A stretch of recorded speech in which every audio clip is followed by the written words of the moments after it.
You may have come across the us ending in the future tense, as in, Je bhios tú I déanamh amach.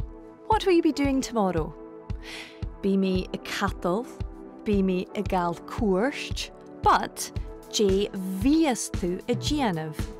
And we heard the same form, bhios, after the questions cuin and Ciamar. Now this us ending gets used with all regular verbs in Gaelic.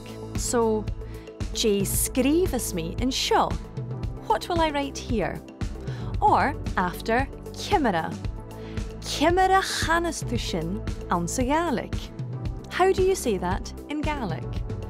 Or after cuin. Cuin chleachdas. When will they play?